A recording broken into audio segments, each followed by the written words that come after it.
I hear you guys had a fun class. Oh, we did, and discussion too. Yeah. Oh, on Sunday? Yeah, I hear you guys did. All right, welcome everyone, those of you here on site and those of you who are watching over the internet. This is the class 2 in our Interpreting Major Progressions. The theme for tonight's class is Career, Honor, and Success. And we're going to be looking both at natal chart constants for career, honor, and success, and then what triggers this by major progression. What we're looking for in a chart for the timing of these types of events. So, we'll start with a quote. This is from Delineating the Horoscope by C.C. Zane, and he says, vocational selection should have for its object the placing of the individual in the particular line of work where he will be of greatest benefit, not merely to himself, but to the world at large. And if he is to continue productive, it is necessary for him to have a source of income. Therefore, in the selection of an occupation, the matter of financial revenue should not be overlooked. Finance, career, employment is one of those themes that every astrologer gets consulted about. And it is of particular importance now as we're going through one of the second greatest financial recessions in history. So it's good for us to take a look at this from the astrological perspective. Now, the previous crash, 1929, had a devastating effect on what were previously prosperous individuals. This current financial collapse has left very few persons untouched. Any business can be ruined by war, natural disasters, or obsolescence. What does Kodak make these days? Printers. They've had to shift their focus because who uses film? The Albuquerque Balloon Fiesta, our big October event here, in the good old days, shall I call it, was sponsored by Kodak. It was considered the most photographed event in the world. And over the last 15 years, technology has shifted from film to digital. So there are many factors that can impact a business. I'm going to do a little review from last week just to get us all on the same page. We do have 2 new students in the classroom tonight, and I don't know if we have any new students online. But let's talk a little bit about major progression, since that is what this series of classes are about. Basically, major progressions are determined by the movement and position of the planets each solar day after birth. That means that one day is roughly equivalent to 1 year of life. This also means that each 2 hours after birth is equal to 1 month of life, or each 4 minutes after birth is equal to 1 day of life. Major progressions are, yes, Vicki? Do you know where that ratio comes from? In all the readings I've ever done, I don't remember ever reading where that comes from. Yes, I know exactly where it comes from. Okay, cool. His predecessor. Okay. That was mentioned in last week's class. Okay, Yeah. I'm sorry. It This- would be a mathematical breakdown, too. wouldn't it? Well, it is. That is Yeah. clearly a math breakdown. And in last week's class, I shared an experience because what we're working with progressions is a inner plane, outer plane interface, an interrelationship. And I described a year ago, I woke up in the middle of the night, noted the time, and then fell back into a very deep sleep. I dreamt an entire day's worth of experiences. Woke up thinking, oh my goodness, I've slept through an entire day. Looked at the clock, it was 4 minutes later. And that gave me an idea of where this ratio comes from, that the speed on a particular level of the inner plane moves at that ratio. There is another ratio, which is every 28¼ days is equivalent to 1 year of life. And so that is the secondary progression, or the tertiary progressions, or minor progressions. So for me, that was a real clear-cut experience of how that timing works. But basically, it's just handed down by tradition. Mm-hmm. Okay. Yeah, which doesn't help us a whole lot because, but well, as we'll see over the next 4 weeks, this really does work. It's truly fascinating stuff. So, what do we want to talk about next? The power of major progressions, and that is that they carry 1/2 the power of the natal chart. This means if they have that much power, 1/2 the power is 1/2 the astrodynes. These are going to correspond to the major events in one's life. What we are looking at in major progressions is progressed positions of the planets, the type of aspect they form, the relative power, harmony, or discord of their natal positions, and any houses they govern by rulership. This means we look to the sign on the cusp of the house.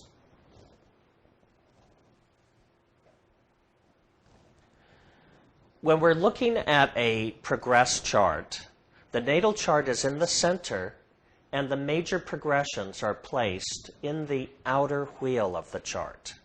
Again, this is review from last week, but sometimes we have to just keep repeating things to get it. What's that? It's a giant aerial. And progressed planets are temporary stellar aerials. Temporary means? They pass. They're in the moment of a particular time. Stellar means?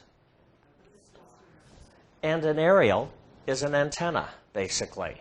So these progressions, in whatever subject we're looking at, they are temporary aerials that are being stimulated over specific periods of time.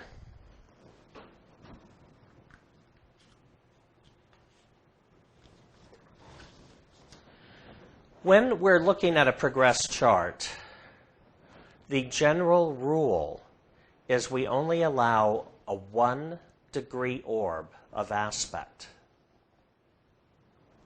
And as every rule is broken, with the Sun or Mars, we sometimes allow up to 1.5 degrees or 2 degrees. The influence can be felt.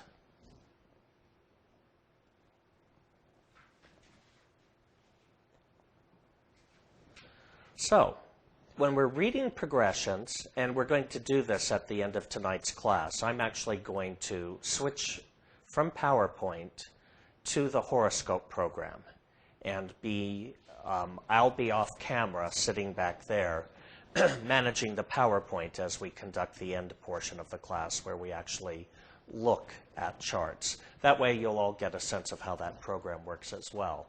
But one of the things you'll see is progressions have a specific date when they enter, a date when they peak or become perfect, and they have a specific date when they leave their orb of influence. The general rule in astrology is that applying aspects have slightly more energy than separating aspects. However,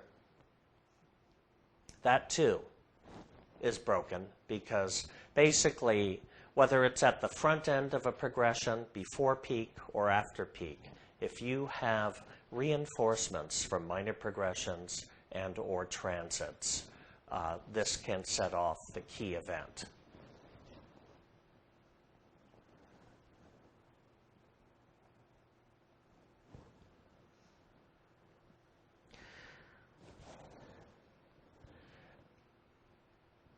I told you last week the mantra was 4 or more. So any progression stimulates 4 or more areas in the chart. Again, this is review. What they stimulate in any aspect will be the natal house position of both planets. They also stimulate the house position of both planets by progression. And lastly, the more. These are the 4.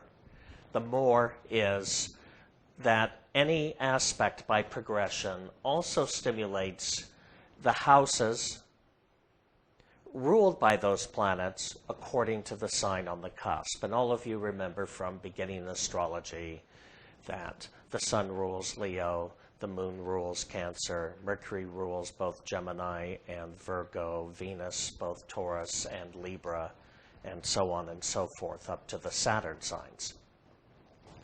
So, when you have a house that is unoccupied, both natally and by progression, you can still have events happening that stimulate that house, but they only happen when there is a progression to the ruler of the sign on the cusp of that house. So, for example, Jupiter, I'm using a chart example here where the aspect is the progressed sun is forming a trine to progressed Jupiter. That stimulates natally the 6th house, where the sun is found, and the 12th house, where the sun is found. That is 2 stellar areals. The progressed position of the sun is in the 8th house, and Jupiter, because it's a slower moving planet, never goes that far from its birth position. It's still in the 12th house. Now, Jupiter rules both Pisces and Sagittarius. Pisces, Sagittarius. So we can see that any aspect to Jupiter is also going to create some stimulus in the 2nd house of personal finance and in the 11th house of friendships and groups. The sun rules only one sign, which is Leo. So any stimulus to the sun is also going to be stimulating the 7th house of marriage, partnerships, the public. The way I like to describe this is, think of each of these segments, which looks like a piece of pie, as being a little pool or a pond. And let's say you have things floating on that pond. You may have lily pads, a little toy ship or two, some flotsam and jetsam. If I toss a pebble into that pond, that area gets stimulated and the ripples go out and the things that are on that pond move. And so it is with each major progression. It is creating a ripple effect in 4 or more areas of our chart at any given time. Do events tend to be like specific and isolated, or would you expect all of those departments of life to be affected? I would, and they may not. Okay. Interpreting an astrological chart, excuse me, I have to turn this off when I cough.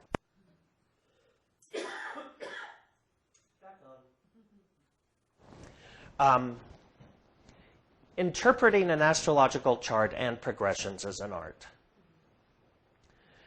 Somebody who's really conversant with the vocabulary of astrology and has an active imagination can give descriptions to these areas. But oftentimes when you're interpreting someone's progressions, you're giving them a whole laundry list of possibilities of what to look for.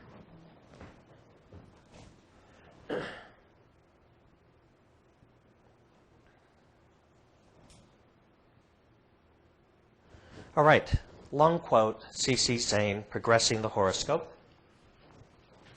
Inner plane weather consists of astrological vibrations in their infinite variety of combinations. Those mapped by progressed aspects enable planetary vibrations to reach and make active certain groups of thought cells. These thought cells have desires, such as were imparted to them when they were formed, and as indicated by the aspects of the planets mapping them in the birth chart. Such desires are temporarily altered by the planetary energy reaching them through the inner plane weather mapped by a progressed aspect. And the additional energy thus reaching the thought cells not only gives them the power to influence the individual's thoughts and behavior, but it also gives them the psychokinetic activity that enables them to attract events of the kind they desire into his life. All right, what's being said here is that under progressed aspects, different areas are being stimulated. They're being stimulated according to whether their urges are religious, safety, aggressive, intellectual, universal welfare. And they may be stimulated in compounds that might be prominence, friction, agitation, opportunity, luck. And so what happens is we start to go through periods where we think and feel in particular ways. This may be conscious, or it may be quite subconscious, but that stimulation, psychokinesis is mind moves matter. And so something is happening in our soul first that is then attracting events to us in the external world. And we used the illustration last week of the as above, so below, the interrelationship of the inner plane to the outer plane to describe this process. Now, one of the things I wanted to bring up in tonight's class is the type of weather, how it is described. And that type of weather is described in 10 distinct weather patterns. They are known as the aspects. And the aspects are the angles at which planetary forces join as they're radiating towards Earth. Aspects add energy, or what we could call power, to any chart.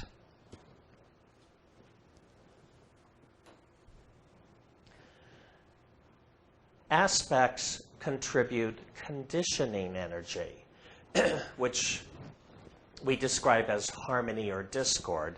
Basically, this helps us to ascertain if one is going to experience painful events or pleasurable events.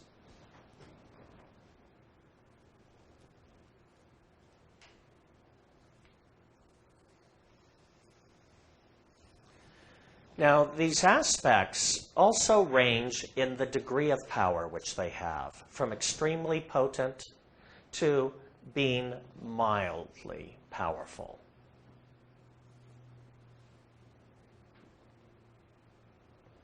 They have 3 types of conditioning, of which we can only fill 2. Harmony, discord, or neutrality. Now, the harmony comes if Venus is involved, because she adds 1/4 harmony to any aspect. Jupiter adds 1/2 harmony to any aspect. Mars adds 1/4 discord to any aspect. Saturn adds 1/2 discord to any aspect.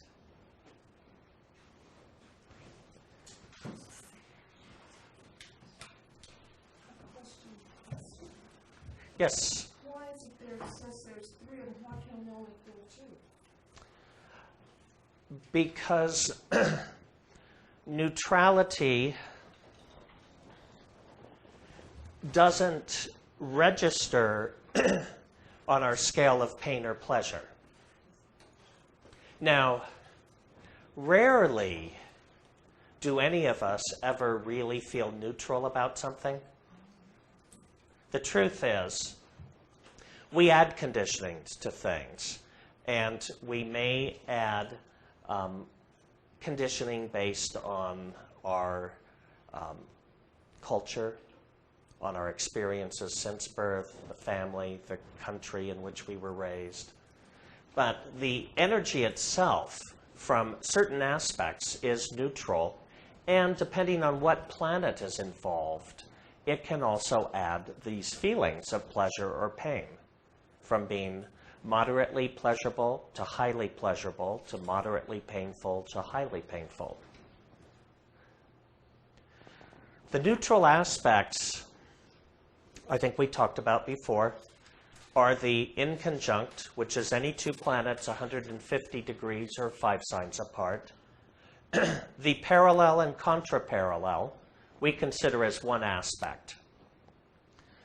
And that is planets which are measured in declination, 0 degrees north or south of the equator. I shouldn't say 0 degrees, but the aspect is 0 degrees. The planets can go as far as, I think, 23 degrees above or below the equator, and then Pluto may go a little further than that. And then the conjunction is 0 degrees whenever any planets are in the same degree of the same sign or adjoining the same degrees in separate signs which are adjoining. 29 degrees of one sign, 0 degrees of the next. That would be a conjunction. These are neutral aspects. They just add energy.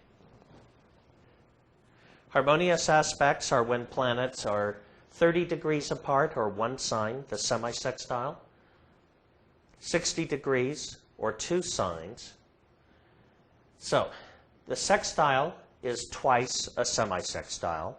The trine is twice a sextile, and that is 120 degrees apart.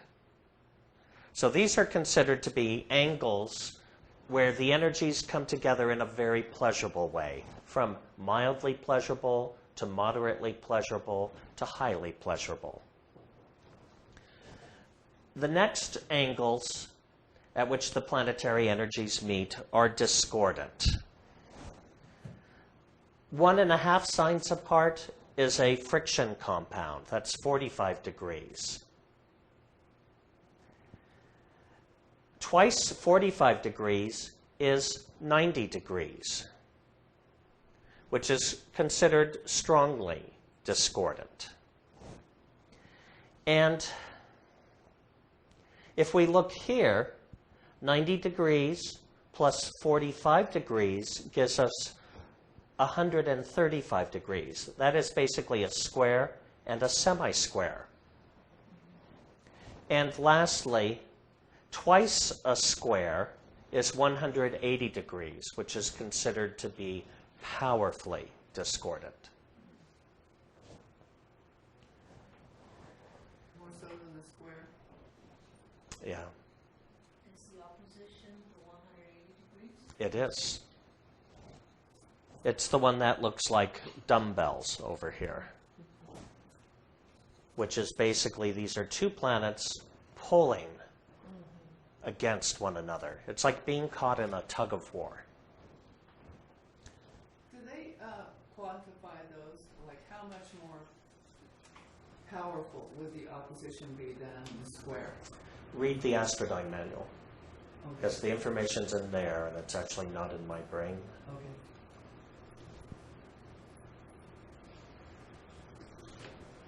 All right. The importance of any event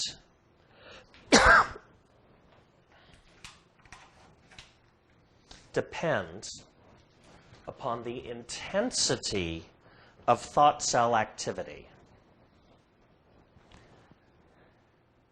So it's not just having the aspect, it's also how much do you obsess on that aspect while it's in place. And is the environment providing opportunities for that to express? The environment's huge, isn't it? I think it's huge. I think it's really huge. So let's have a quote. In predicting what events will be attracted into the life at a given time, therefore, the first thing to do is to consider the normal composition and activity of the thought cells within the compartment of the astral body affected. Then consider the volume, type, and harmony or discord of the energy added to the stellar cells within the compartment, and estimate not merely the amount of activity which will result from this new energy supply, but also how the new energy supply modifies or accentuates their normal feeling of harmony or discord.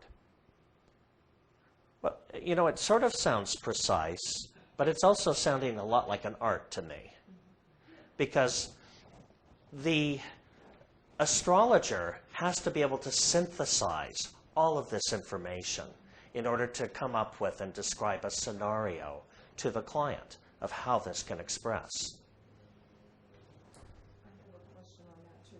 Since we were talking about this is all very temporary, so the astrologer also has to, with those degrees and signs, so the astrologer needs to know what time period is at play as well, is that correct? Yes, and in last week's class and in those notes, I believe I've provided you with the duration that the different planets form aspects. For example, any moon aspects by major progression last for 50 days. That's the fastest moving of the planets. Mercury and Venus are almost equal. Any progressions of Mercury or Venus last 18 months, except if the planet goes retrograde during that period of time, or if they are forming an aspect to one another and moving at the same rate of motion, then it can last longer. Aspects involving the sun and the midheaven last for 2 years. Mars aspects generally last 3 to 4 years, depending. Jupiter aspects usually last about 11 to 12 years.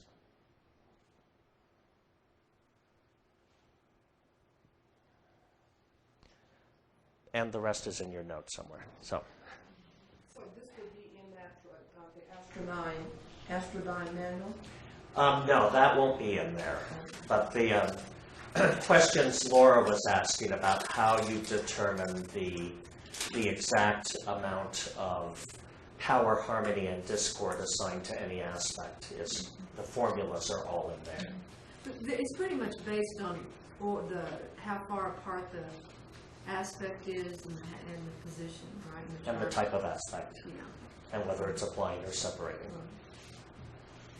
So it is a formula, and it's all in there. There's some things I prefer not to keep in my head because they can be found written somewhere. So Mercury and Venus were 18 months unless those conditions you mentioned. Mars was, 3 to 4 years generally. and Jupiter, Is 11 to 12 years? and then did you do the rest? I didn't. I said you can look it up in your notes, is what I It's said. in these notes? Last week's, I believe. Okay. If not, it'll be in next week's. I might be being prescient rather than remembering something. All right. The relative conditioning energy of a planet in the natal chart contributes to its ability to attract pleasurable or painful experiences by progression. The way we determine that is when we look at astrodynes, we look in the right-hand column under harmony. Any number that doesn't have a minus in front of it represents harmony. Minuses represent discord. And you can see in any chart you have anything from mild discord to extreme discord, or from mild harmony to extreme harmony. These are still Obama's astrodynes? They are. Is this in this chart, in this? In the first, no, this is in the first. Yeah. And this is just, I'm just showing you where to look. I'm not expecting you to study this in any great depth at the moment, but I want you to become familiar with where we're putting our attention when we look at a chart, because this is an art. The astrologer is synthesizing, as it said here, I'm going back to the quote, in predicting what events will be attracted into the life at a given time, therefore, the first thing to do is to consider the normal composition and activity of the thought cells within the compartment of the astral body affected. These are the thought cells: domestic, religious, intellectual, universal welfare, safety, individualistic, aggressive, affectional, or social, and utopian, and power. So the thing is, we have to look to see, under normal conditions, do these thought cells attract a lot of activity or a little activity? And is their natural state to attract in harmony, or is their natural state to attract in discord or pain? So we know when we're looking at a Jupiter progression that we've got to give that a lot of attention in Obama's chart.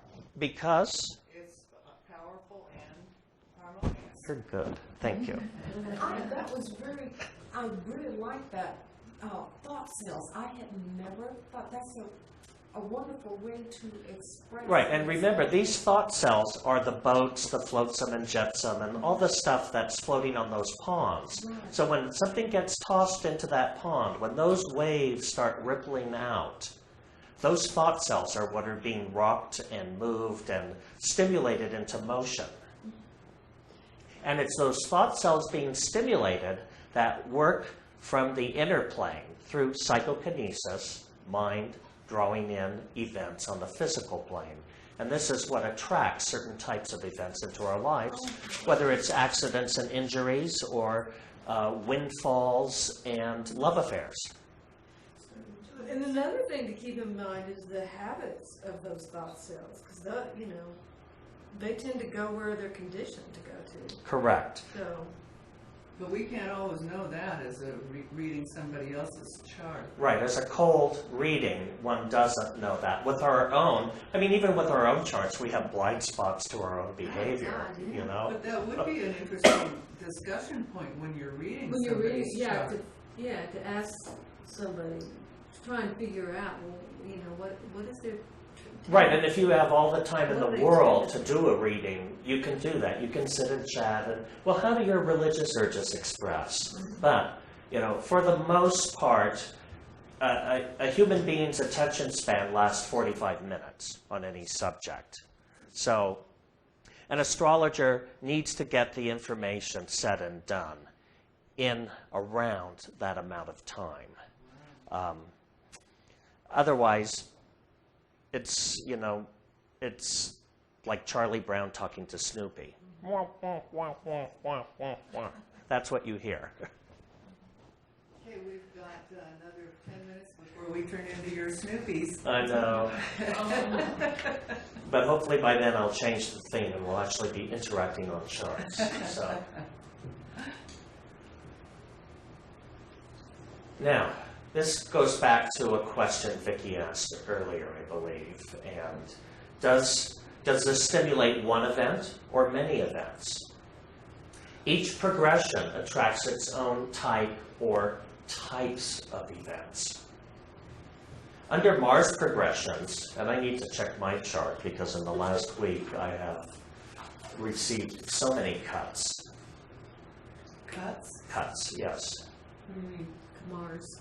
Scrapes, cuts, literal cuts. Injuries, Dings on your body. dings, Oh, yes. I think they're abrasions, I think they're called. I see. But each progressed aspect attracts its own type of event. There are times in your life where you have harmonious aspects going on and you have discordant aspects going on. They do not annul one another. You just have a variety of experiences. And any of us could think of, any particular day in our life where we go through pleasurable times and unpleasant times in the course of a day. So it's the same over these longer periods of time. With the slower moving planets, and especially the outer planets, those aspects almost become like the hidden programs on your computer, your safety programs and things like that are always running in the background. You're not always that conscious of it, but the program's always there and it's always running. It's the faster moving planets where we're able to see the more whirlwind type of experiences that come into our lives. And again, if we look at people's lives, sometimes if you look at people's love affairs, it may last for a certain period of time, but their career might last for a longer period of time. Someone could get a job or get involved in a hobby interest that lasts 8, 10, 12 years, and a romance that might last, 11 months. So we have different staminas or lengths of activity. Now, one of the things we also have to pay attention to when we're looking at progressions is the house positions. Houses are very important, and we can only get the houses from an accurately timed chart of birth. The house cusps remain constant or fixed.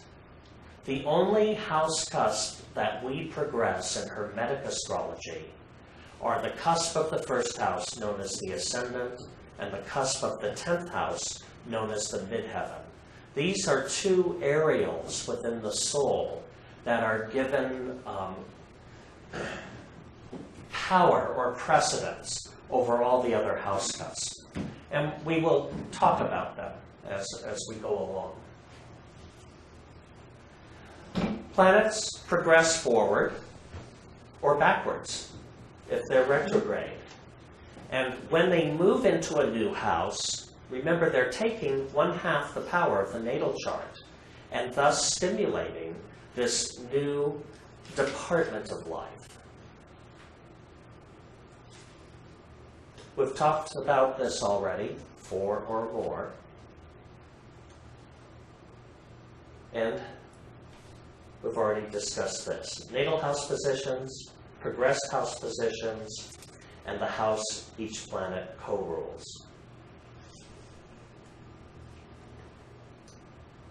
So, by looking to the houses in a chart that are being stimulated, we know what areas of the life are going to have activity. We know what thought cells are operating. Are they religious, intellectual? Are they social? Are they aggressive?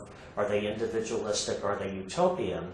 And what area of life is being stimulated? Does it have to do with health, wealth, personal thought, one's domestic environment, one's love affairs, one's workplace?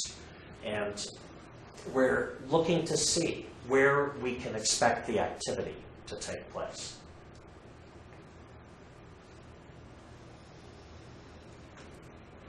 We'll look at this in more detail when we actually look at charts, but progressions can be arranged chronologically by when they enter aspect. That's how I'm trained to look at them. Some people like to arrange them according to peak date, to to see what energy is being stimulated at that time, where you have a lot of aspects where their energy is peaking in a time that is coincidental, and one oftentimes has heightened periods of activity in their life around that. I had a question. I thought what I heard yesterday was the day before when President Obama gave his announcement on how he felt about same-sex marriage. And I know that it was in Mercury, so it was a day of communication. Then I wonder, are they doing something? Are they looking at these factors as well? I wonder. I don't know. Of course, we know some presidents, such as Reagan and others, did so. Roosevelt, Franklin Delano Roosevelt, Reagan. There is some evidence that they were cognizant of these things, but it's hard to say. But the reason, theoretically, astrology works is that whether we pay attention to the timing of things or just act it out unconsciously, it's still relevant. Mm-hmm. The pebble is still falling Yeah. in the pond. Yeah. Right. Whether or not we want to be cognizant of it or Right, not. exactly. But Zane claims that we gain more power over our life if we do become Right. cognizant of it. Yeah. All right. Planet enters aspect. This is how we read the progression report. The date the aspect becomes exact, and the date that it leaves orb. Christopher? Hold on, I'm going to keep the conversation down a bit because I have a lot. Well, it was a question about Okay. this peak thing. Mhm. Can we set the astrology program to arrange it by peak days? Yes, that's what I said on the previous slide. Oh, And then I heard would you show say you that how some to people do like to that. look to that, but I Right. didn't know if our. I'll show you how to do that when Right. we do the actual charts. Thanks. Because that's one way to look at the information. Now, where?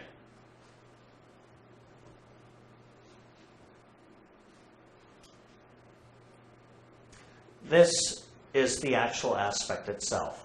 The first symbol in the series indicates the planet forming the aspect by progression.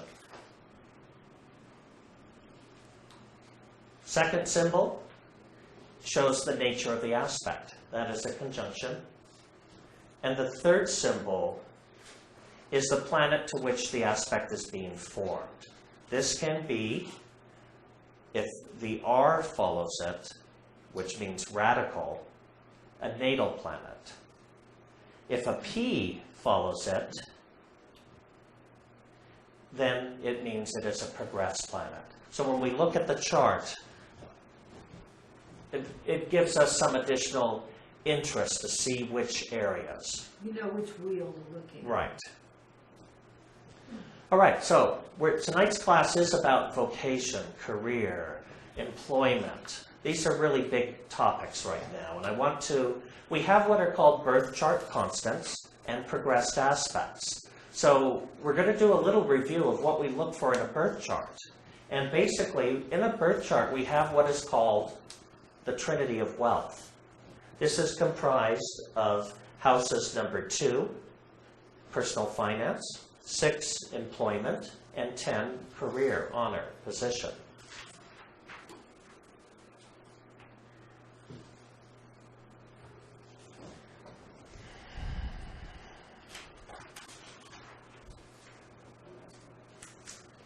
All right.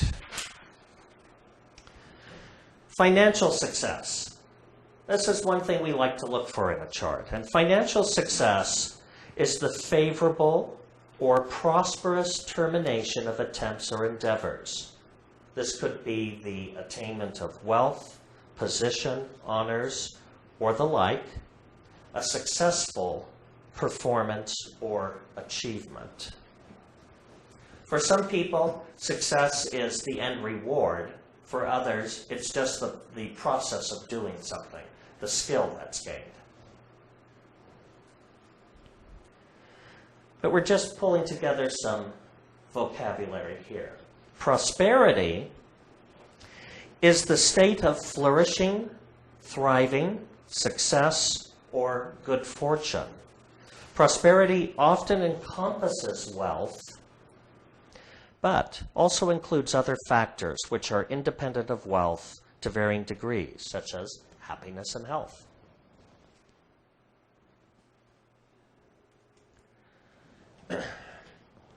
The astrological chart helps to answer these questions. Why is it that some persons go into business for themselves and fail? Others succeed.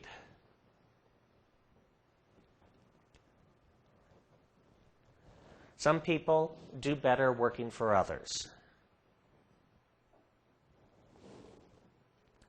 In recent years, we've seen some people doing very well in real estate. Others are losing their homes to foreclosure in record numbers. Someone may win big in the stock market. Another person could lose their shirt every time they speculate. Some people thrive in business partnerships, and others can be brought to their ruin through partners. So the chart has the answers to these conundrums. And basically, Zane says that it comes from within. The explanation of this lies in the extra-physical power of the thought cells within man's astral body. These thought cells have been built by experiences before human birth. These experiences and experiences after human birth have endowed them with energy and given them desires. They work from the inner plane with such energy as they can acquire to bring into life the conditions and events, including abundance or poverty of money, that they desire. This is from the book Occultism Applied, Lesson 14 in the Brotherhood of Light lessons. So, the birth chart is the key. It can only be known in which departments of life the thought cells are harmonious enough to attract money, and in which departments of life they are so discordant that every move will bring financial loss, through an analysis of the birth chart. And it is much better if one is able to make the analysis for oneself. Well, lucky you. You're all in this class. All right. Second house. The thought cells which are associated with the second house in a chart, when stimulated by progression, will influence our experiences with money, finance, income, outflow, expenses, our spending habits, our personal possessions or collections, assets, and our value systems are stimulated during these progressions.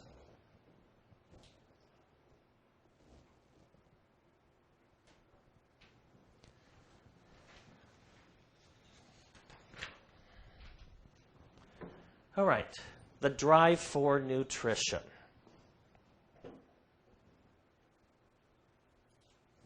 I believe course 1 or course 5? 5? Okay. Zane discusses that there are 3 primary urges that drive all of our other urges.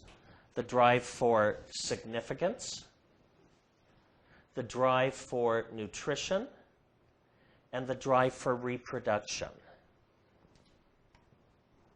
Every life form. Significance to most life forms is just that experience of feeling alive. Nutrition is the fact that in order to stay alive, we have to derive nutrition from some other form. Now, Certain colonies of lichens can derive their nutrition directly from rocks, a lower life form.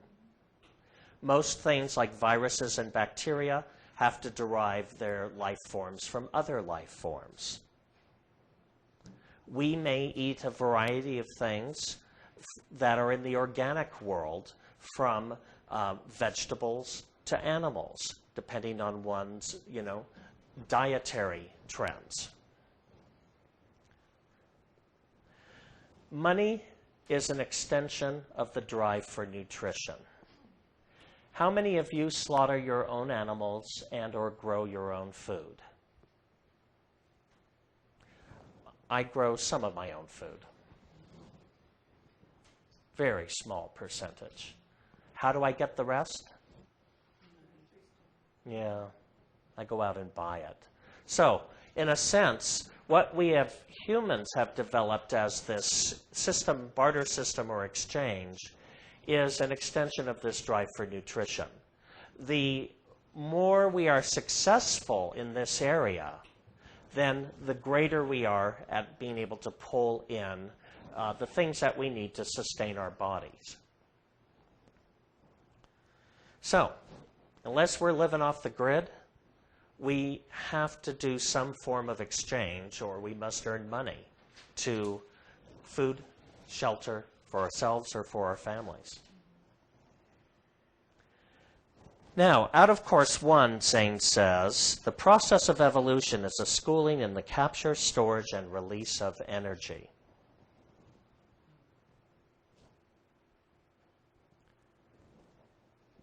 So, to have good financial health, we must be able to capture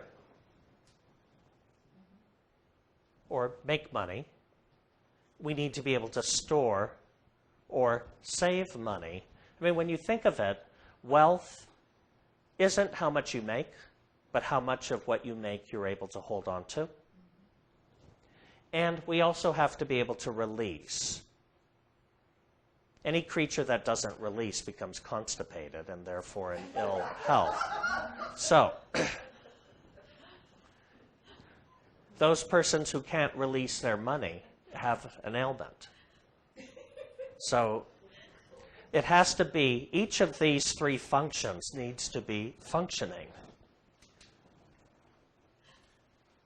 And one can have ill health in any of these areas.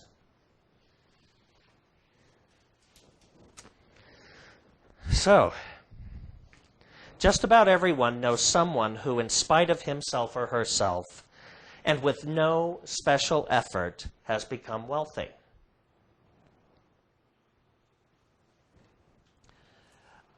Was there unusual talent or ability in place when in the last century many Oklahomans in Texas were made rich when oil was discovered under their lands?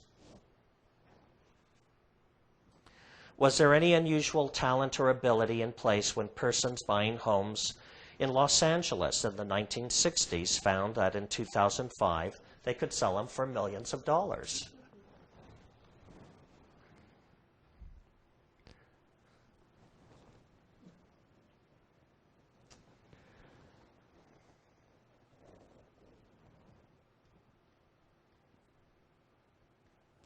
And here,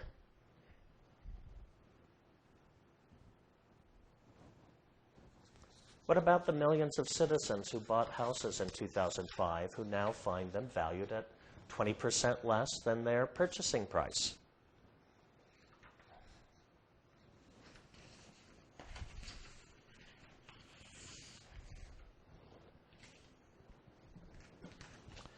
All right.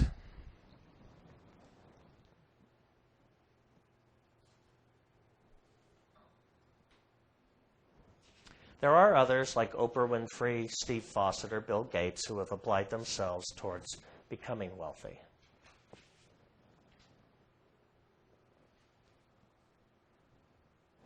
All right, 4 astrological factors for making money. You determine the activity of the second house indicated by planetary rulers and aspects. This can also be quickly summarized by looking at your Astrodyne report for the relative power of your second house and its harmony or discord. But then you need to also look at these factors because these give us clues. In a chart, we want to note the prominence of Jupiter. Why? Jupiter is the bearer of wealth. Saturn keeps it. Mars squanders it. We look at the 10th house and the 8th house. The 10th house is our ability to attract credit. The 8th house is how we manage debt. And, as indicated here, we look to the influence of the sun, which represents gold or large bills, and the moon, which represents silver or small change. How much are 10 dimes? $1. How much is $1? They're worth the same. You may get it in one lump sum, or you might get it in 10 smaller sums. But looking at your chart to see which is functioning helps to understand the way in which to make money. All right. The most powerful thought cells in the finer body to influence money are those mapped by the planet ruling the second house of the birth chart. When this planet is known, every effort should be made to add to its harmony by associating thoughts, feelings, and actions of pleasure that correspond to it with thoughts of money.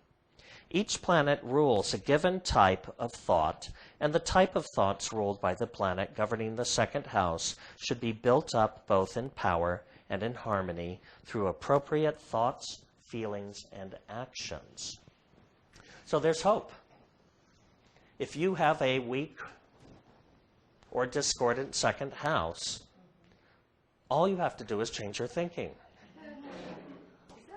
That's all. Yeah.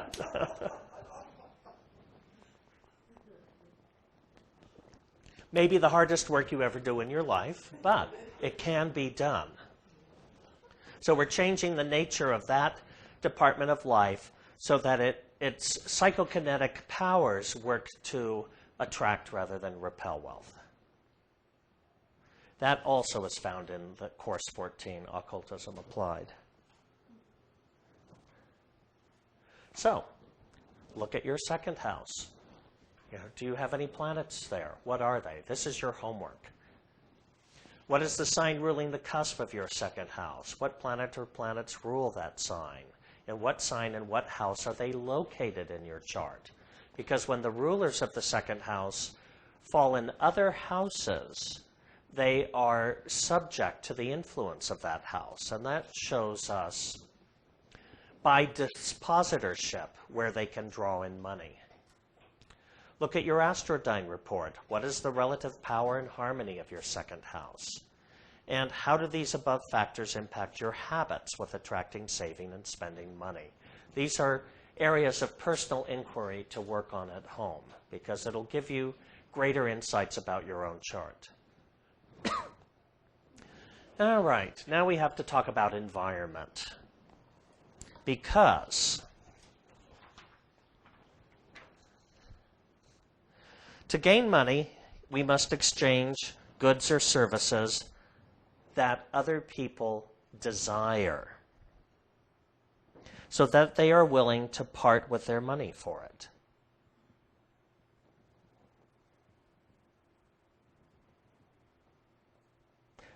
Few people are going to part with their money for something they don't desire.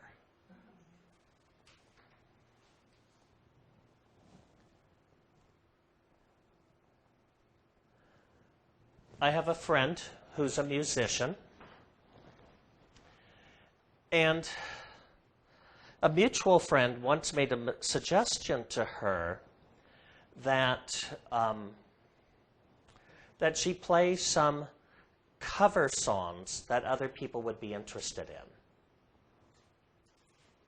For which her response was that she wanted to play her own music, that she wanted people to like that. And both have value. Certainly for the artist wants to do what they want to do when they want to do it. But when it comes to selling something to others, you got to give them what they want. Commercial. To some degree. Well, if you want money for it, Right. if you want to just have the pure pleasure of playing, hey. Then you do it. But if you are looking for that exchange, people will only part with their money for something they want.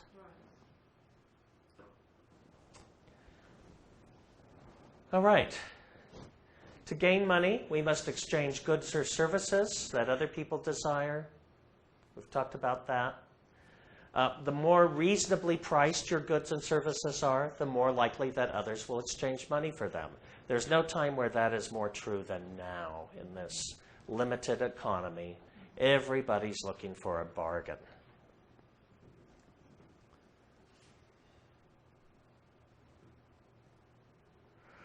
And in tough times, what happens is not across the board, but people are either spending money on what is considered necessities, food, clothing, shelter. Though also during the Great Depression, that's when we saw the real rise in our motion picture industry, because people will also pay for escape from their misery. So that's why the alcohol industry Thrives during a recession like this. People want to drink away their sorrows.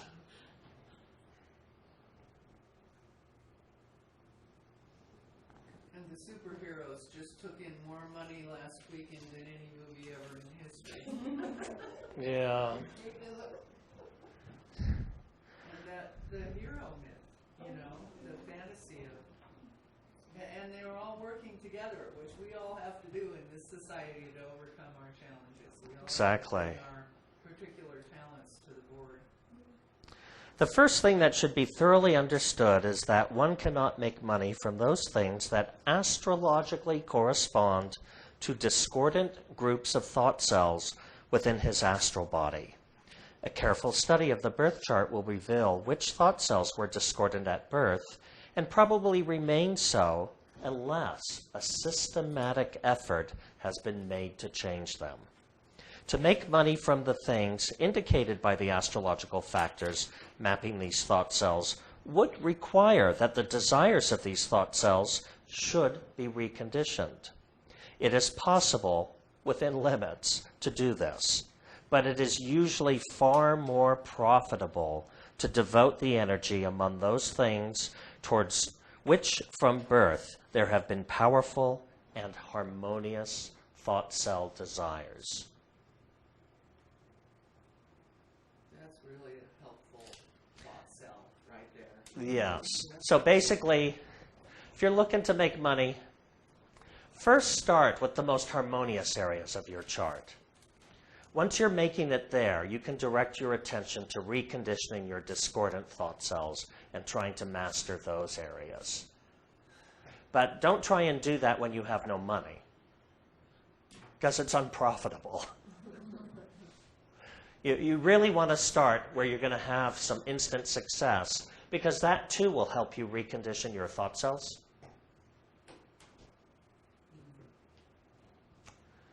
So, are you attracting or repelling wealth? Money is not easily gained through activities that astrologically correspond to discordant thought cells in one's astral body. To make money from these areas represented by discordant thought cells, they must be first reconditioned.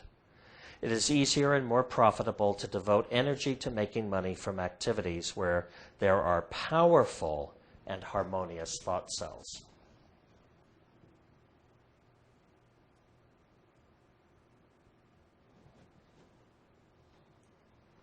So,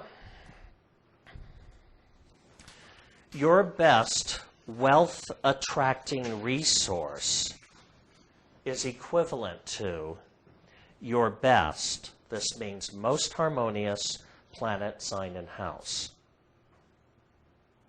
Your greatest wealth-repelling resource is equivalent to your worst or most discordant planet, sign, and house.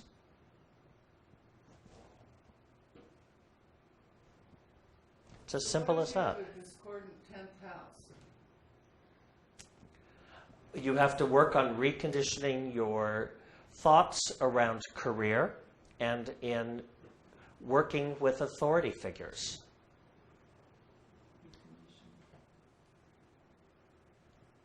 And the 10th house can also be our concerns about what other people think of us. It's our reputation.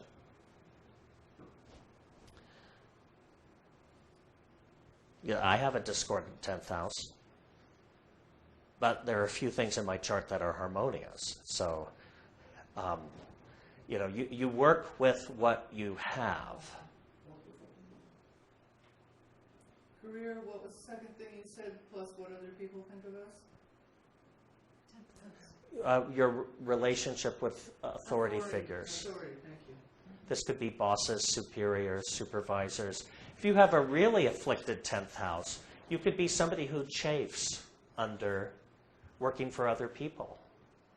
So if you have a powerful and harmonious sun, you might consider working for yourself. Don't you need a good 10th house to be in business for yourself, though? Sun is more important because without a powerful and harmonious sun, you just don't have the drive to do it for yourself. It's the planet of self-esteem. You have to believe you're worth making this business happen. 10th house will help, but if you have a discordant 10th house but a strong harmonious sun, then I would say go into business for yourself.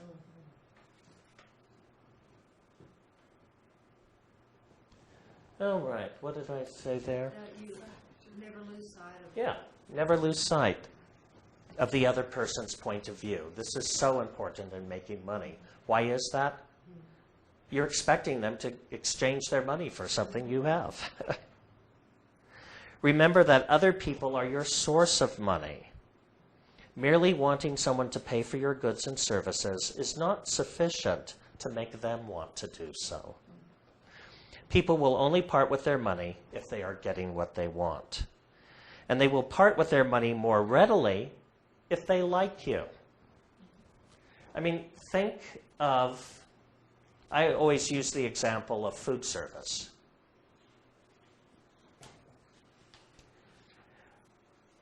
In Los Angeles,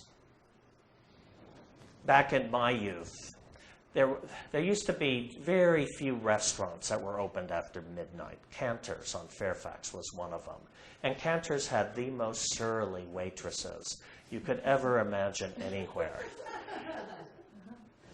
And They were always busy, though. they were always busy, yeah. I'm not sure how well tipped they were, unless that's the crowd went for and paid for abuse. The masochist went out after midnight. Yeah. All right. I didn't mean that as An ethnic slur. I meant to recall the change the light bulb joke. All right.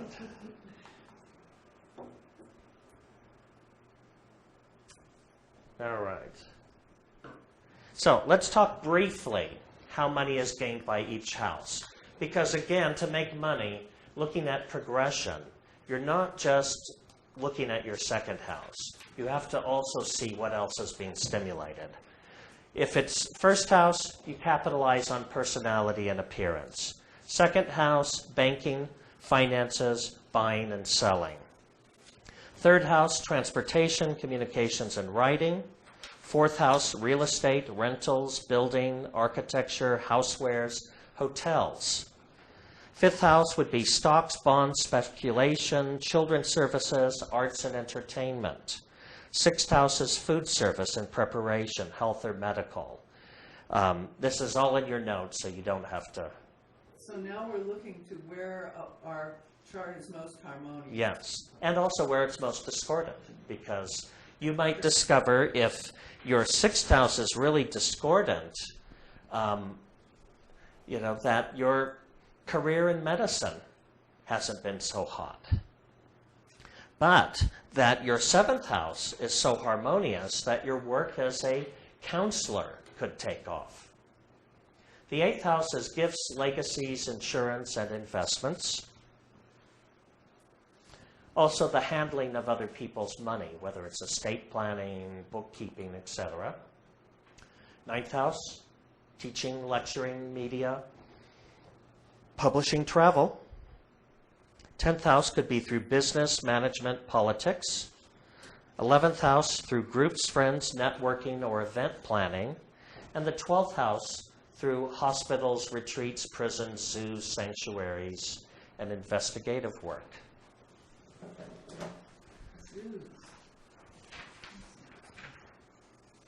Yeah, the animals are in prison. That's why I don't like zoos.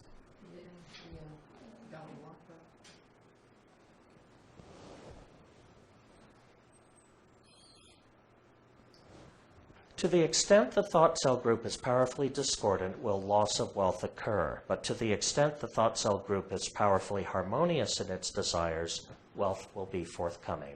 This is the law.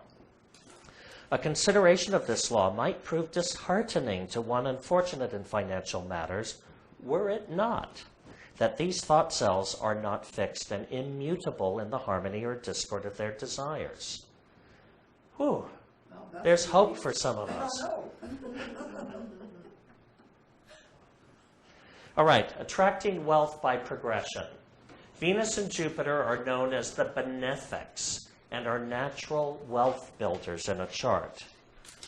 Progressions involving Venus attract gratuities or gifts, and progressions involving Jupiter can attract abundance and abundant opportunities.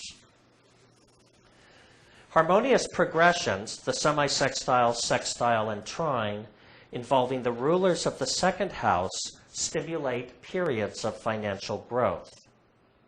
Progressions involving Mars attracts expenditures and strife. Progressions involving Saturn tend towards restrictions and poverty, losses. Discordant progressions, semi-square, sesqui-square, square opposition involving the ruler or rulers of the second house, stimulate periods of financial difficulties. Excuse me. Neutral progressions, the inconjunct parallel conjunction involving the ruler or rulers of the second house, indicate periods of opportunity which are colored by the conditioning energy of the planets involved. The ruler of your second house, conjuncting Venus or Jupiter, can make things happen. Conjuncting Mars or Saturn is going to make some problems for you in that area. So conjunctions are important aspects by progressions.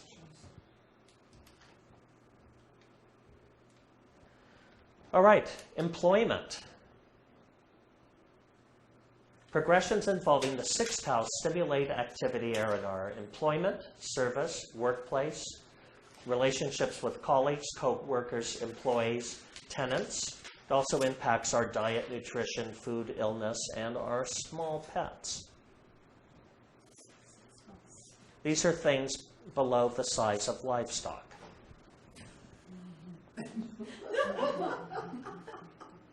Horses, cattle, sheep, goats are the 12th house. The planet or planets governing the 6th house in a natal chart indicate our attitudes and expectations towards work and the type of relationships we tend to have with colleagues and coworkers.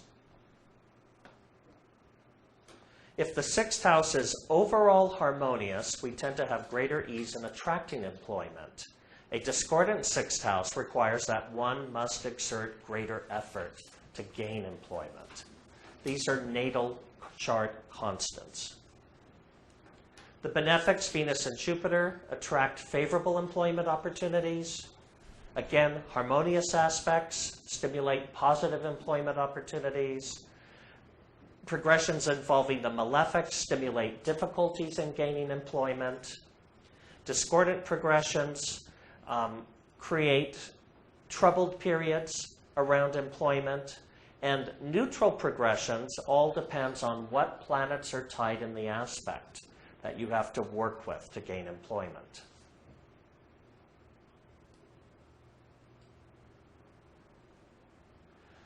Progressions involving the 10th house stimulate one's career, vocation, professional life, honor, reputation, credit, public standing, status, awards, business, authority figures, bosses, and superiors.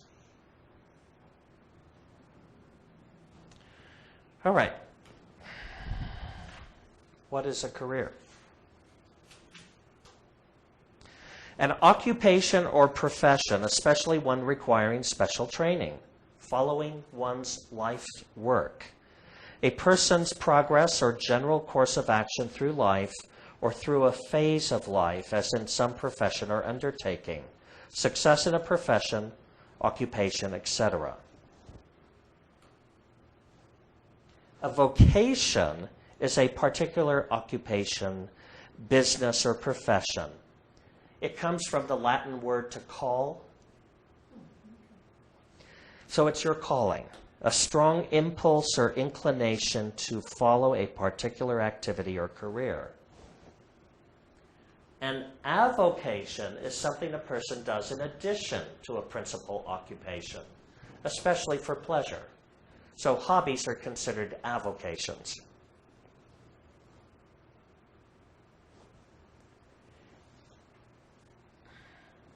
Zane says, any progressed aspect involving the midheaven, the MC, affects the honor, the business, and the publicity.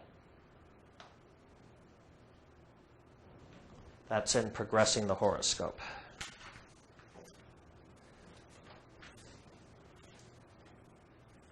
Factors for business success. 10th house maps those thought cells associated with business, honor, and reputation. It indicates the conditions a person meets, which influences his or her credit and reputation, regardless of the vocation you choose. So planets in your 10th house do not necessarily indicate the type of vocation you'll choose, but the experiences you attract around that vocation. The prominence and harmony of the sun will determine whether or not he or she will succeed in business for himself or herself. In some charts, the prominence and harmony of the midheaven will determine whether or not he or she will succeed in business for himself or herself. The sun and the midheaven have overlapping qualities in a chart. The other thing we want to do is look at the strength of the business planets, Jupiter and Saturn.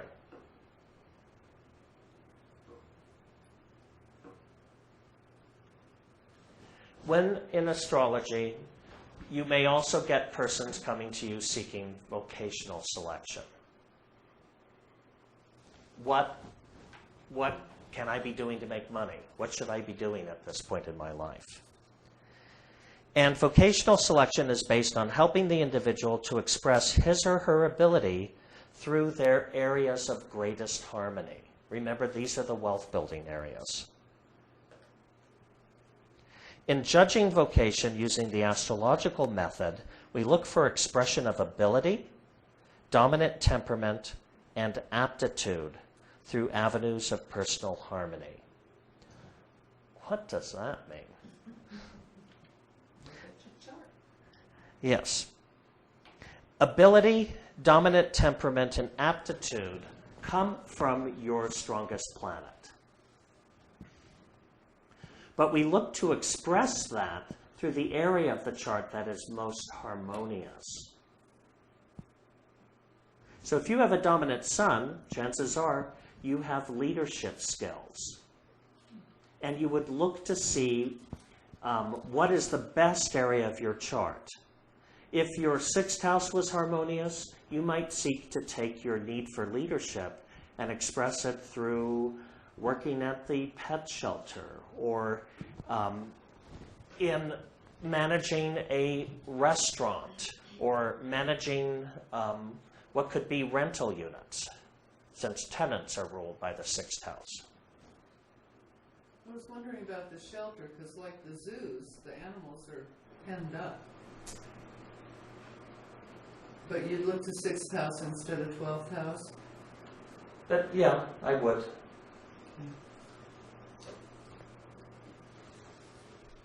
Prominence, planets, representability. If you have a dominant moon, what are you going to be? You're going to be a caretaker regardless of what profession you go in. So you take that nurturing quality into the zone of your chart that has the greatest harmony. Temperament and disposition for expression. Dominant planets, the 1st house. The mentality is the moon and Mercury and the sun sign. We also have to look at what's the strongest element in your chart, because that conditions your temperament and personality. If you have lots of fire, then you're somebody who's going to be enthusiastic and impulsive and energetic. If it's dominant earth, you're going to tend to be more slow-moving, practical, systematic. If it's water, you're going to be emotional, sensitive, intuitive. And with air, you're going to be social, gregarious, and intellectual. So you need to figure out what is your temperament, because you have to also choose, not only based on the dominant planet, but what is the theme in your chart? Are you emotional, enthusiastic, aspirational, or practical? Choose an environment which corresponds with the area of greatest harmony in the chart. Analyze planets, signs, houses, and aspects for direction. We don't have time tonight to go through this, because I actually want to get to looking at progressions. But I've included in your notes keys. You'll see that the sun governs authority positions, the moon caretaking positions, Mercury, things which involve alertness and accountancy and or communication. Venus, things which involve beauty and socializing. Occupations ruled by Mars will involve the body, physicality, and the use of tools. Jupiter will be more involved in the inspiration and upliftment of others. Saturn has to do with the planning, the organizing, and the accounting of things, the measurement of things. Uranus is anything unusual, anything cutting edge. Neptune has to do with creating illusions, be it through entertainment or makeup. And Pluto, things which are working behind the scenes and or in collaborative methods. So you've got all of that to refer to later when you start to do vocational analysis.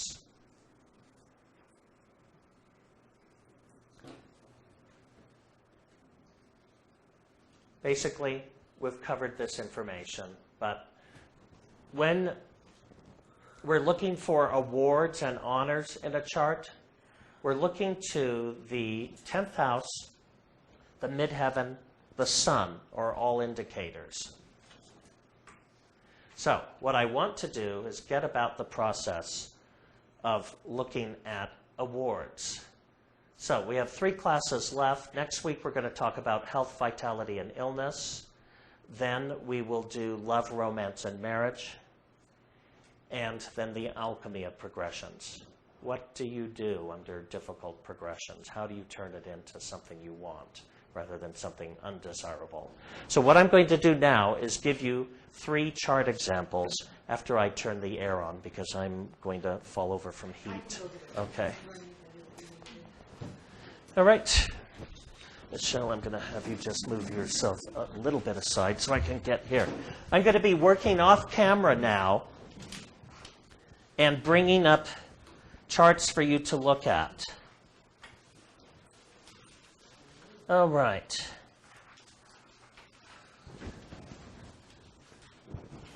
Let's see what I have here. All right, this is the chart of female 1. I want to tell you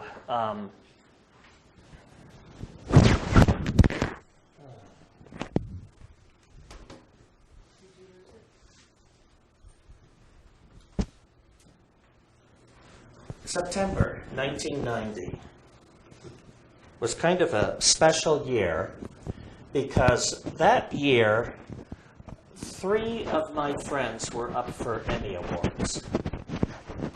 Many years ago, for about 7 years, I worked in film and television and had a lot of associates from that world.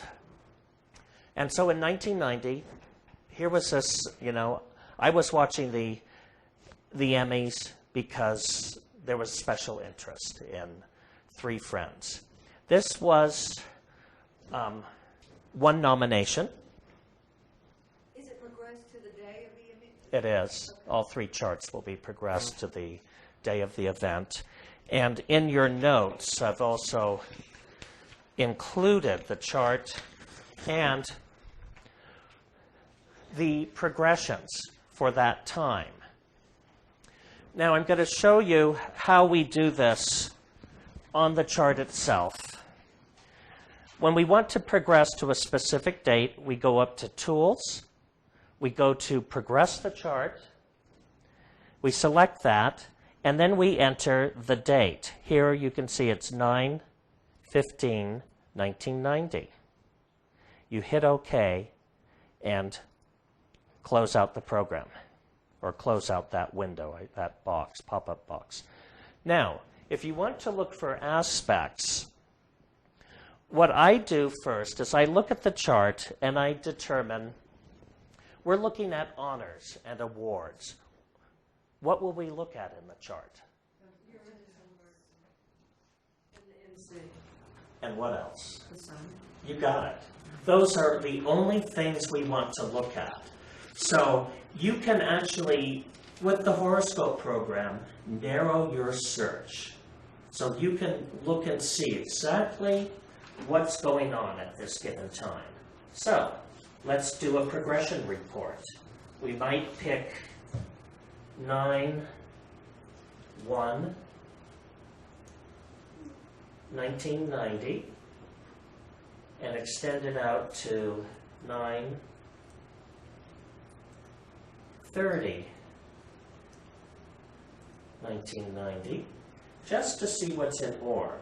Now, we're not looking at minors or at transits in this. At other times I would, but in this class I just want to stay focused on majors. So what I want to do is create parameters for the majors. We've decided, yes, the sun has to do with honors and awards. In this chart, we have Gemini on the midheaven. So we choose Mercury. We unclick everything unrelated. We have Uranus in the 10th house. We select that. The midheaven has to do with our honors, so we leave that. And we just go ahead and look at what aspects are available. And I can't see the button at the bottom here, so I'm just going to hit Enter. And it'll calculate the progressions.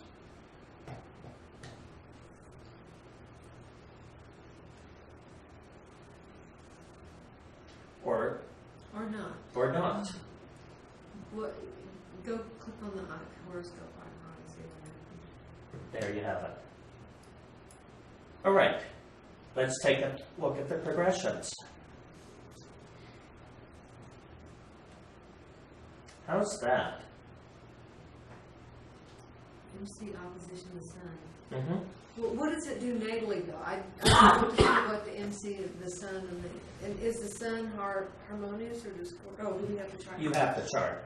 So, what you can do is you can look at the chart and you can look at the natal chart. We want to see that the MC in this chart is dominant. and ever so mildly discordant. The sun in the chart is weak but harmonious. Let's look and see if they form any aspects to one another natally. Keep going down.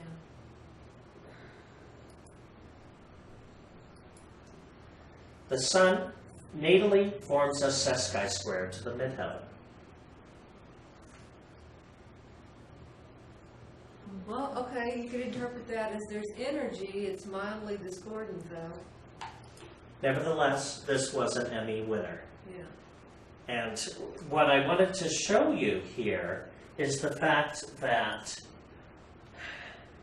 one can have significant events happen under what we might determine as discordant aspects. The opposition made this a very stressful time, but look here. At the Mercury trine Uranus though.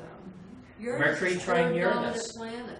So let's talk about this. The midheaven sun opposition.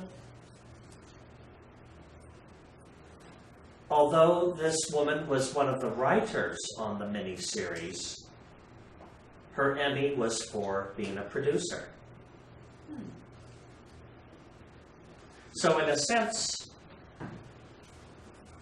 the honor through Mercury trine Uranus was attained. It may not have been exactly the honor one would hope for. But in the house ruled, what would rule the producer? The sun, right? Rather than It doesn't. the Sorry. rather than the writer aspect ruled by Gemini that you would think would go with the midheaven.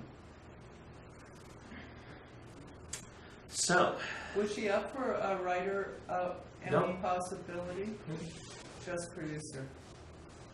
Well, it was her writing that got her, I mean, her writing got her the attention though, right? it did. Yeah. So, look at this. Midheaven, and the sun is in the 5th house of entertainment, the arts, film, television. Was there something unconventional about the program that she? Yeah, it dealt with narco trafficking in Mexico and the drug enforcement agents that fought against that. It was based on a real life story.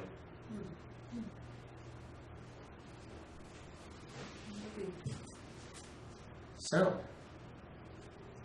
progressed Mercury in the house of work, 22 Aquarius, 2 natal, and progressed Uranus, 22 Gemini.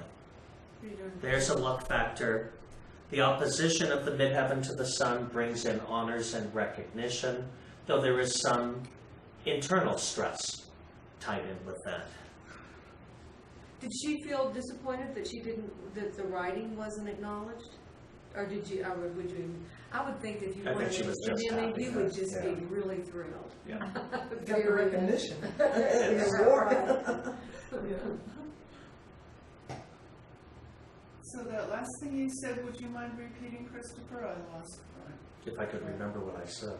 Well, We were talking about the closeness of the Mercury to, the trine. Oh, the trine brings, and then you said something else. well, we can see here that there was a whole, laundry list of activities involving reputation and career. The 2 most prominent of the aspects that stand out are Mercury, trine, natal, and progressed Uranus, and progressed midheaven opposing the natal sun.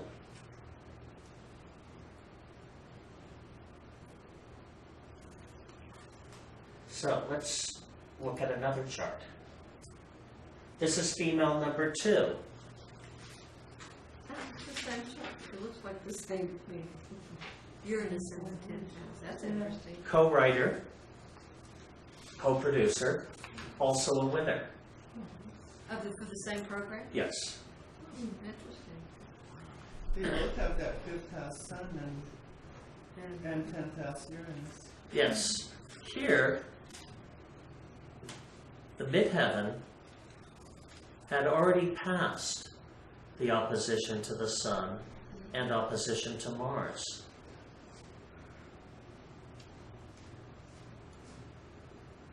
Well, they only do Emmys once a year. But would that have put it to a previous year if they were? Yes, it would have, yeah. as the midheaven moves 1 degree a year. Uh-huh. So let's see. So Mercury. Let's so pull it could them be up. Mercury or Uranus, Sun and then C again, right? Yes, I've listed them on your handouts, but we'll also go through this process of creating a progression report. We'll do the same thing, or I may have already done that and can pull that up through a file, which would be, save myself a little time here. We'd do the same thing. We'd enter the parameters, which on this chart would also be Uranus, Mercury, the Sun, because it governs honor, and the midheaven. We're looking for the exact same planets. So, where did I... Well, they must have worked well together. They did. They were best friends Mm. and writing partners. So what have we got here?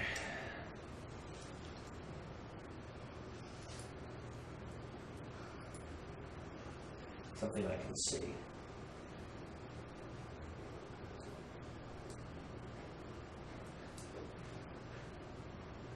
Midheaven in conjunct Mars, the Sun square Jupiter, Sun semi-square its natal position, and midheaven semi-square its natal position. So good. We're not seeing any Yeah. harmonious aspects here except for That Mercury sextile. sextile Mars. And Mercury sextile the Sun. So something to keep in mind is we now have to rethink the way we look at aspects, because aspects by progression merely draw energy into specific areas. And this Mercury-Mars sextile, let's find it. Progressed Mercury, 12 Pisces, natal Mars in the 5th house of entertainment is at 12 Capricorn. That's a sextile.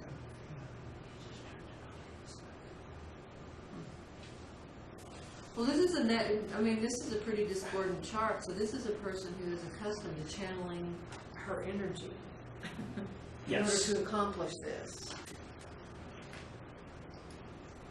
Yes, and this is someone who's actually here visiting me this week, and we were talking about, because this event was 21, 22 years ago. And just, as we all get older, we start to think about, what have we done in this world in the time that we've lived here, where have our accomplishments been, et cetera, et cetera. And this is someone who I believe may have been more frustrated by the fact that the writing wasn't what was acknowledged. So they both got it for the production aspect? Yes. Was she frustrated by having to share an Emmy? Not with your best friend. Right, okay. So producing is actually, it's not coming up with the money necessarily. Or is that coming up with the money for something? In part, but it's also, overseeing the whole organization of the production. Making it all work. Yeah. But nevertheless, the Sun is the dominant planet in this chart, and it is ever so mildly harmonious among a dominantly discordant chart. It still brought in an honor at that time. Well, and honor for the producers, I mean, one might consider that to be a higher honor than for writing. You're really in charge as a producer. It's a sun thing. Mm-hmm. Unless you really think of yourself as a writer. Uh-huh. And wanted that recognition more somehow. Let's find another. This was a nominee. This is someone who was up for set decoration on a mini-series. Wow, with Saturn and Mars up there in the 10th house, that's pretty challenging. I mean, it's energy, but You didn't say when. No, this is a nominee. So this is somebody who, at that time, again, being nominated for an award is still a stimulus to your oh, absolutely. 10th house, Well, yeah, and then her which Saturn, is dominant in this chart, but ever so highly discordant. This is someone who is truly a painter, but has made her living doing set decoration on numerous significant films, but would really like to be home painting. Saturn prime Venus. So this, dominant but discordant 10th house, oftentimes you have a career which may not be the career you really want to be doing. You're doing it dutifully with both malefics up there. But let's look for what aspects were in orbit this time.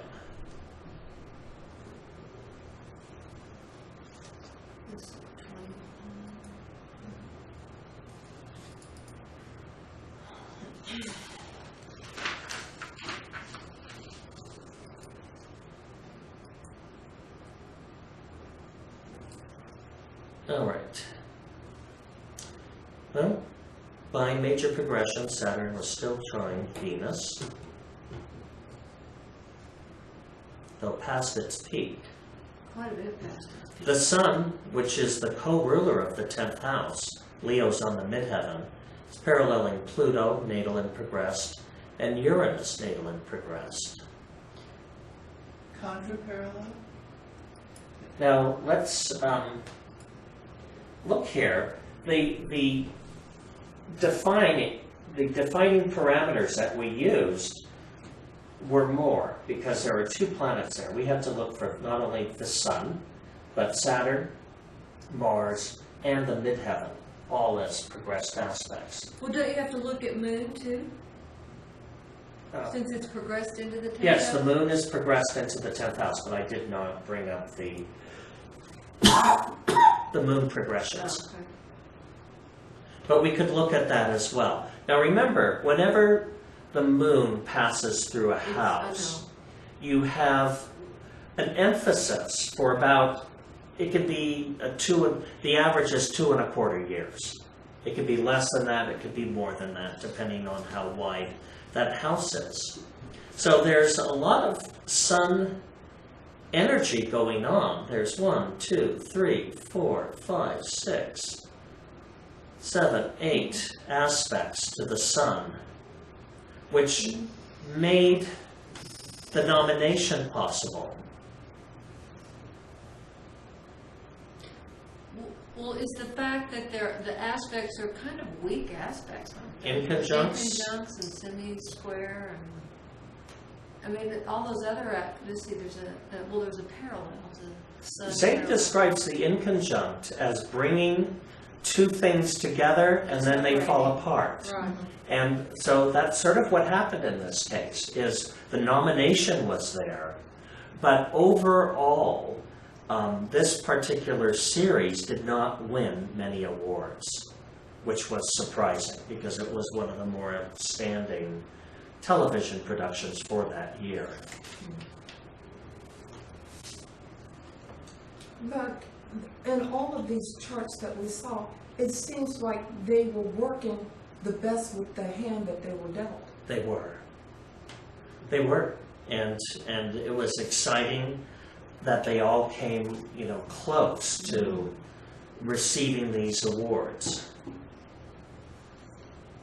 So we can see certainly that to even be nominated for awards, there has to be energy present in the chart. Because they're getting that recognition. But in this case, with 3 inconjuncts, there was parallels, which is parallels are a lot of lead up. Now they make the experience intense, but the inconjunct makes something look like it's ready to happen, and then poof. So that is tonight's class on looking at progressions, looking at the natal chart, and what are we looking for? You would do the same thing in terms of parameters. If you were purely looking at, in this case we looked at honor, because I thought it was such an interesting selection. To me that was an outstanding year, because they were, people I knew that, except for one which has died, they've all remained close friends.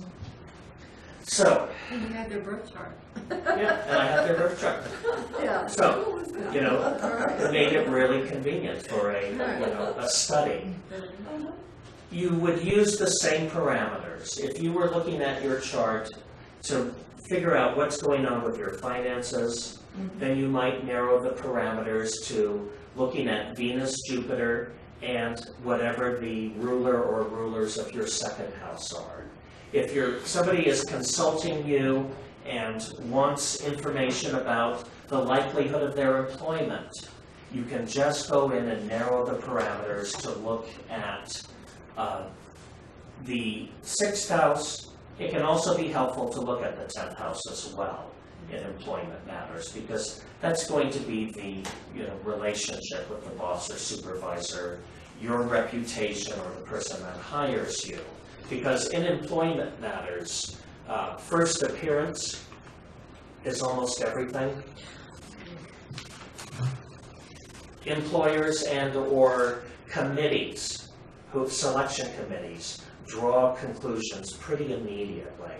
And so also in employment, not only does your 6th house need to be favorably stimulated, but you also need to have the 10th house being somewhat favorably stimulated, because you're basically looking to convince an authority figure that you're the one. So, any questions based on tonight's class? Good night, everyone who's been watching online. And next week, we're looking at progressions and their impact on health.